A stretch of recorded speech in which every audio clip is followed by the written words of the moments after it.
Hello and welcome to chat number, let me check, chat number 6. I've lost count. Wait. Chat number 6 of what does nature mean to you? So we've had some fantastic guests so far talking all about what nature means to them. Last night was Ellen from Nature is a Human Right organisation, and I was so pleased to get her voice on here. Hello, Helen. Well, it's nice at the beginning because I can actually see everyone's comments and people joining and say hello. When I get deep into the conversation, then I forget to check the comments. So, so sorry if anyone gets forgotten later on. So I am just starting up for this 6th conversation in the What Does Nature Mean to You? Tonight we have got James Roast, who is a psychotherapist. And is also the host of a podcast and radio show called The Happiness Algorithm. And I can just see that he has joined the chat and hoping it will work. Last night we had a few technical problems. Ellen ended up kindly hosting it on her page. So do go and follow her, Nature is a Human Right. But I think it looks like James is here. Hello. Hello. Oh, I'm so pleased it worked. It was a bit awkward last night when it didn't. Yeah, technology's not been my best friend today or this week. No. Actually, it's let me down quite a bit. So I'm pleased that this is working. And that we're not going to talk about technology, but instead the opposite of technology, nature. Yeah. So it's perfect. It is massively so. Well, thanks so much for joining me, James. I know you've probably had a long day of work. I suddenly can't hear you. No, you're back. No, I'm going to. I am sorry. That's people trying to ring me as I'm trying to. How speak dare to they? you. I know. I should have put it on Do Not Disturb.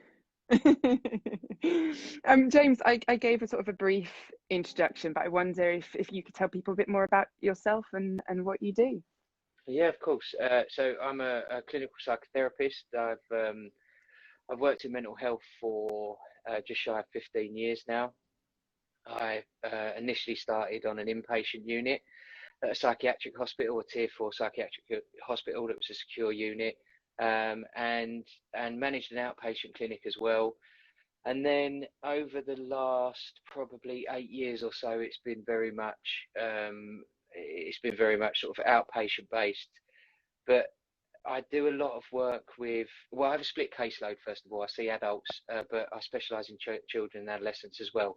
And so I do some consultancy for schools as well, helping them with their curriculums and well-being for staff primarily, because I'm a believer that sort of it's from a teaching perspective, staff are at the heart of education. So children will always be a product of their environment. So if the staff are well, children will be well.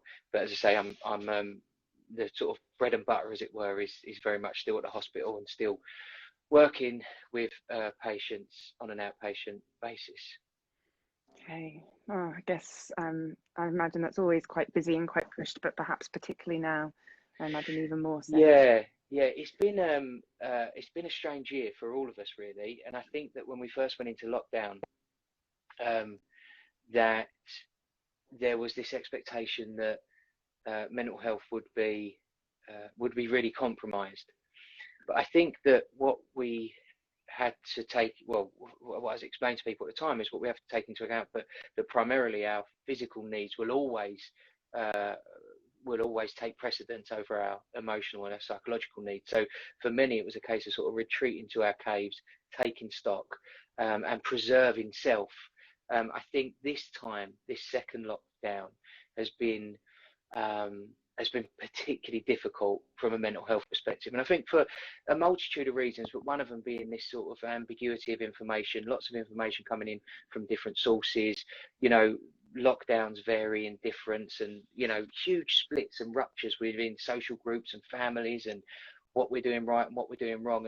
And I think that... Sorry, I paused again, didn't I? Don't worry, that's okay. That's my phone now telling me it's running out of battery, so I'm going to plug myself in. For many of us, this sort of second time round has caused a lot of sort of controversy and discomfort because of the ambiguity of it all. And that's what we've seen, a significant rise in mental health over the last probably 6 to 8 weeks. It's been challenging, really hard for many people. When I remember reading, I know we'll obviously move to our discussion about nature in a second, but I remember reading that this is potentially a particularly challenging time because the people that are doing the listening, doing the supporting, in as yourself, are also going through this as well. And I remember reading, I think it was about a helpline in the last lockdown, that for the first time, or one of the first times perhaps in our recent history anyway, people that are doing the support and the mental health support are also possibly suffering from a similar circumstances and general challenge. So I guess that adds a whole nother layer to this. Yeah, massively so. I think, when just the way of working. So all my clinics have been remote have been virtual clinics since March. I've not been back into the hospital, sadly, but understandably so. I think many patients don't want to be coming on site, particularly if there's elevated levels of anxiety, lots of concern. So, the whole way that we're engaging with one another. Now, obviously, this is fantastic that we're able to communicate in the way we are now. And I think that the evolution of working remotely and in a sort of virtual consulting room is starting to feel a little bit more normal, but there's still a lot we're missing. There's still a lot, that sort of that connection, that physical presence of another person is, I think, has been underestimated for such a long time. What underpins our existence is relationship. So, when we're almost being starved of that a little bit, it has to bear quite a heavy weight as well. And I think that, from a clinical perspective, when you're in the hospital, you're seeing other practitioners, other consultants, you're having conversations. But, for the large part of my clinic, I'm in my office and I'm working with individuals and don't speak to another soul other than the people that are at the other end of the computer screen, So I think it's important that we all learn, as we've said before, that everybody communicates, everybody picks up the phone, everybody's communicating with purpose, that we're not just sort of being quite idle with our conversations. That's good advice. Yeah, interesting. But of course, when you're not doing that, you're also the host of a podcast and radio show, so tell us a little bit about that.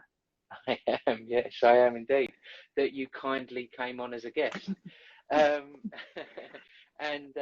that itself was by just sort of fluke and chance, really, in the sense that last November we spoke to the station Phoenix FM and were talking about a show that spoke to real people and was slightly alternative to the run-of-the-mill wheeling out the same experts, telling us what to do, how to do it, in that very sort of clinicalized, rigid model, that off-the-shelf approach. And I wanted to, for me, working in mental health for so long and seeing, it generates friction for me when we adopt sort of a one-size-fits-all approach that, if someone presents with anxiety, it's just about reduction of symptoms. If someone's got depression, it's just about improving mood. So for me, the holistic approach to our well-being has always been very, very crucial to my practice, because I believe that it's about exploration and discovery, working out from the self, from us, what works for us and what doesn't. If we just travel down one path that is being dictated to us, it can almost leave us quite unhappy, because if it's not working but we're being told it should, we're going to believe there's something wrong with us. So the holistic model is something that I'm all for. And so when we set out on the happiness algorithm last November, it was about talking to individuals that were doing amazing work, and maximizing and sharing that, so that the listeners can actually say, oh, right, so it's not about just visiting the GP, just looking at medication, just going for talking therapy. There's a whole lot more. And hence, I asked you to come on the show. And a bloody good show it was as well. Thank you. Oh, it's just great fun having a good old chat. Yeah. But that's what it should be. Like, you know, for me, it's about, you know, as I think I said to you when we before we went on air, that, you know, it should be you and I having a conversation, and, you know, like having a cup of coffee, and then the person sitting on the next table earwigging or overhearing what we were talking about. That's exactly how it should be for the listener, and hopefully that they get something from it as well. Yeah, excellent. So that's the happiness algorithm. At the end of our chat, I'll get you to sort of share the details with people, and if they want to listen or anything like that. But let's get to the first nature question then, which is, I've been asking everyone sort of roughly the same three questions. So the first question is, what is your earliest memory of connecting to nature in some way? So, you know, this is the one I struggled on the most.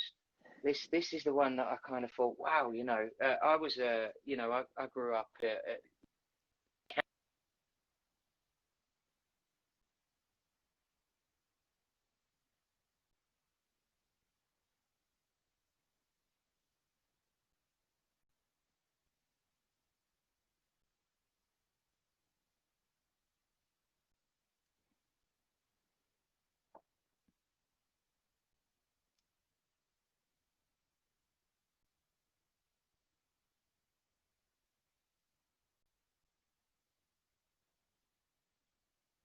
this is, we used to go sticklebacking, which was, there used to be a river that ran through the park, and we would walk the length, well, a fair length of this river, catching tiny little fish, little sticklebacks. And that was like for whole days. We'd go out in the morning all the way through to the evening. And so that was one of my memories. And equally, the other one that popped into mind as well, that we used to always holiday in on.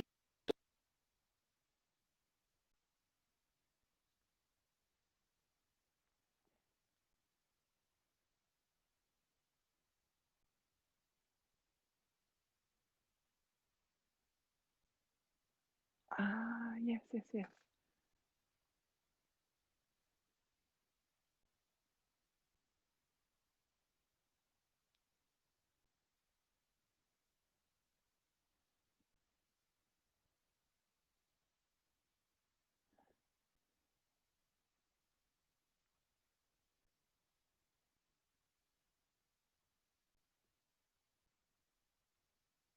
I think we're losing you a little bit, James. I don't know if Oh, is it's it? from my end, but it's just starting to break up a little bit. I don't know if anyone listening is experiencing the same.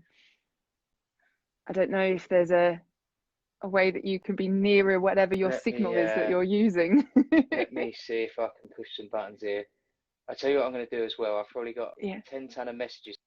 Yeah, you were fine at the beginning, and then it just seemed to break up, and I could follow for most of it, but then I just thought if I can interrupt you at a right point, we can just see if we can fix it.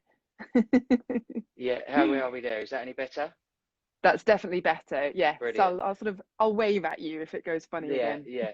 Sorry. So what I've just turned my phone into do not disturb, because there's 10 ton of emails and messages coming through as well. So that is probably not helping. So I don't know how much you got of the answer. So I got your sticklebacking, and Yes. then you were caravanning at Walton on the Naze, Yes. and then I think you were going to kind of conclude Yeah. what those two pertinent memories were for you. So interestingly, it was that they both had that connection with water, which is, if I think about it now, water is still, and the sea is still quite an important part of recalibrating myself and resetting myself. I always seem to retreat to water.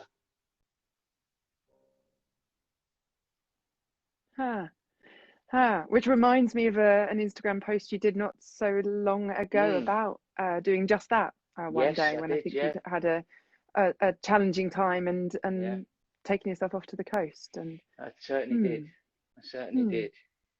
Well, thank you for sharing those memories. The next question I've been asking people then is, what does nature mean to you? And how has that changed during this challenging year? Massively for me, I think, and also, I'll be honest, you've played a big part in that as well, because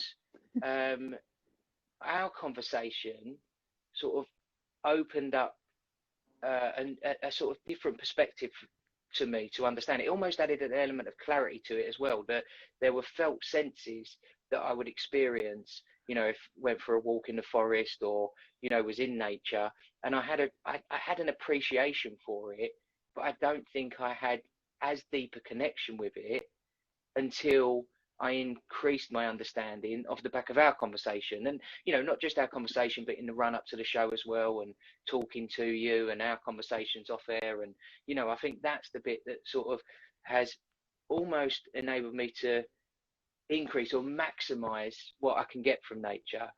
So it's changed massively. You know, for me, yesterday, whereas previously I would have filled that time catching up on emails, writing.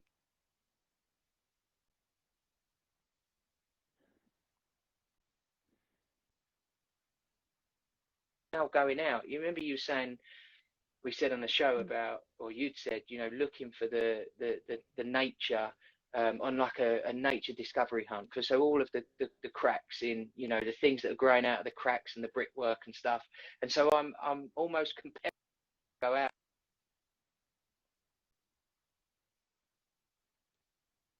Even in that, there's growth, there's life there as well. So even when it feels really quite difficult, we can summon up something to push through. So yeah, so massively for me. Oh, brilliant. Oh, thank you. Well, I'm glad to have sowed some extra seeds, but it sounds like you're sort of on that way anyway. We talked a little bit obviously about your work, and then how particularly now the second lockdown, and here in the UK, not only that, but moving into winter, and that presenting more mental health challenges. So my third question has been to people, what would your advice be to others, perhaps about connecting to nature, but also maybe more general than that? And certainly in your position, what sort of general advice would you be giving people who, especially those who feel that they're struggling at the moment? Well, I think that I think that one of the things that I always encouraged before lockdown was the importance of looking inwards. You know, as I alluded to earlier, that we live in a very symptom-driven culture, and I'm a believer that it's not us that's broken, it's the sort of world. And so therefore it's how do we regulate the flow of information coming in. So if you imagine, we're closed systems. As a human being, we're a closed system. If we were to injure our leg, if we was to cut our leg, we would clean it, we would cover it, and we would prevent any external contaminant getting in and infecting and corrupting the internal system. And we're very, very good at it physically, but we're not as good. I was going to say bloody useless, but we're not useless. We're just not as good emotionally. And so a hell of a lot floods into the system, a hell of a lot floods in. And so no matter how sharp we are, no matter how cute or present we are, we're still not going to catch everything coming in. And so therefore, at times we become overwhelmed. At times we become, you know, not so much corrupting the system, but it doesn't function as well as what it can do. So for me, it's about, instead of looking outside for the answers, because outside is where the problem is in the first place, it's going inwards and having that confidence and courage to reflect and to begin to break down the fear that many of us experience about going inside. You know, and the fear presents generally when we don't have the answer, but we've got to move away from this sort of always having an answer, that sort of instant gratification, that instant fix culture. And, you know, like you've said to me in the past, that the one thing with nature is there's an element of sort of certainty in evolution, that it will continue to grow and change and cycle itself. And I think that's what we have to experience as well. The one certainty in life is that it's uncertain. The one certainty in life is the unpredictability, the spontaneity of it. I suppose the discomfort that inevitably comes in life. So if we can embrace those, then we don't become too preoccupied, and then we experience these opportunities of joy, these opportunities of contentment, you know, not necessarily explicit happiness, because, you know, the show in itself, happiness algorithm, is a play on words. There is no algorithm, there is no secret. It is a concoction of key ingredients coming together in a moment. It is circumstantial and situational that is happiness. But actually what we can do is we can find the joy in moments, and we need to be present, and we need to be open to those opportunities. And I think that's where nature is really, it sounds terrible to say, but almost coming into its own. You know, it's having a rebirth. You know, it's coming around for its second album, because it's now saying, you know, look, I've been here all along, and actually what I can provide and what I'm doing can teach you a hell of a lot. You know, that, you know, the tree doesn't fear when it sheds its leaves, because it knows that they'll grow again. And I think this is what we can all begin to embrace. And you know, there's so much beyond our control at the minute. This year has been, it's crackers, and you know, the world's been bent out of shape. And so what can we control, and what can we witness, and what can we observe and take assurance and stability from? And what we can do is see that in nature. Definitely. And I think sometimes, or certainly from my experience, sometimes it can be scary to admit that there's things you can't control and that you need to let go of and kind of accept. And for me, nature has helped me do that, because it feels a safe place to let go and trust. You know, I trust that the trees will grow their leaves again. I trust that, you know, spring will come. And even things like, you know, this year having more time to observe that, you know, noticing even, you know, there's a season when the butterflies come out, but actually different butterflies come at different times, and realizing everyone has their different time. And you know, the really very simple messages, but ones we have become, or a lot of us have become, so disconnected from because of our screen time and our lives. And I think if I were to be, well, and have in the past, or perhaps sat in a room and someone tell me that, that's great, and I might think about it and absorb it, but it feels very different to being in nature and just witnessing that and observing that, and maybe not even needing words to describe it, but just a sense of that and a knowing. And I think that's probably what we used to have. And certainly when we look at sort of older stories, or older ways of being, or even perhaps more ancient beliefs, or forms of religion or tradition, a lot of that comes with those lessons and those tales of how nature works as a kind of an allegory for us, because well, it's not even an allegory, we are nature. So sorry, I suddenly rambled. I suddenly took over then and rambled. No. Well, you know I enjoy listening to you, so ramble away. Because actually there's what you mentioned there with regards to sort of, say, from a religious context as well. One of the things that often I feel that we lack, not necessarily just from a religious perspective, but equally we've almost lost the ceremony in life. You know, when we spoke on the show about the tea at the end of the forest bathing, you know, that sense of ceremony that for me I think is really, really crucial in our existence, but we've lost massively. That we don't really go through these processes of surrender. We don't go through these processes of indulgence and pleasure in a very contained way, because it is that sort of instant gratification culture. You know, we can go on a you know, an online shopping channel, and within, well, if you're in London, you know, by the afternoon you can have a new pair of shoes, as it were, you know, but most of us can get it next day. And you know, so again, I think sometimes there's that presence of moment, there's that being quite centralized that we've lost, which, you know, when we look at nature, we can't hurry that. We can't hurry the leaves back on the tree.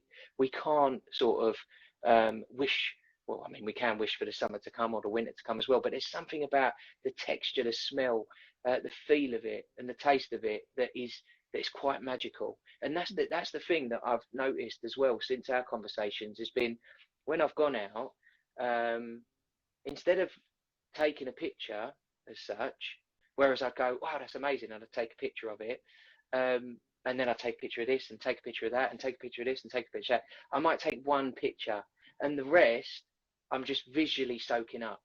It's lovely to have the memories of nature, but then how much are we robbed of the experience if we're constantly taking pictures, like 500 pictures of a walk? How present can we be on that walk if, you know, our phone is in our hand all the time? So if that's the other thing I've noticed as well, that actually if I'm going for a walk, I'm walking, but I'm just not walking, I'm touching trees, I'm stopping, I'm smelling the air, I'm looking up, I'm observing. Because the other thing is, I noticed that we just don't look up enough. We never really look up enough.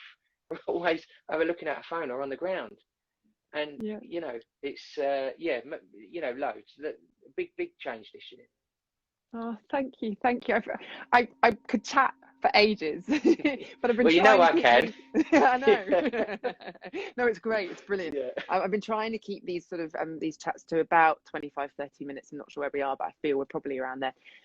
Just so that they're sort of, you know, a bit more bite size on Instagram. But we'll have to chat again. But before we wrap it up, could you let people know, you talked about Happiness Algorithm, the podcast and TV show? Well, there you go, TV show next, radio show. Yeah.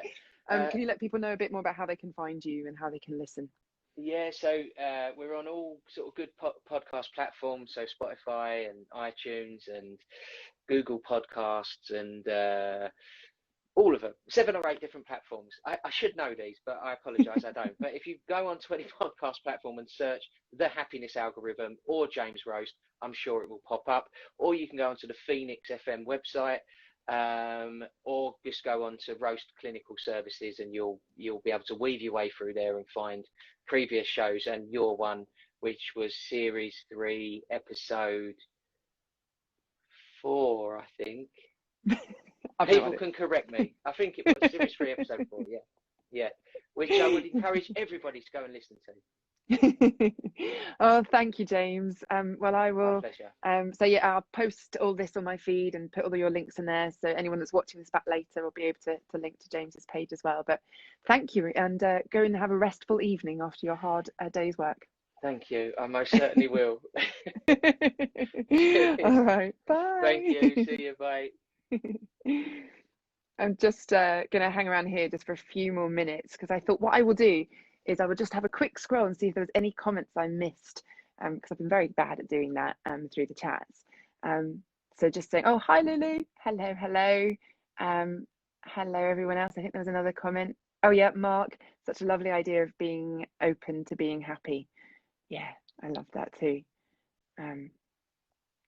Great. Well, thank you everyone that has joined and everyone that is watching this back later.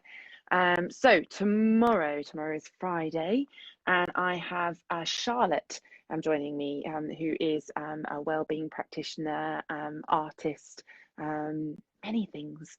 So she'll be joining me at 8:30 again tomorrow night. So please join us. Thank you.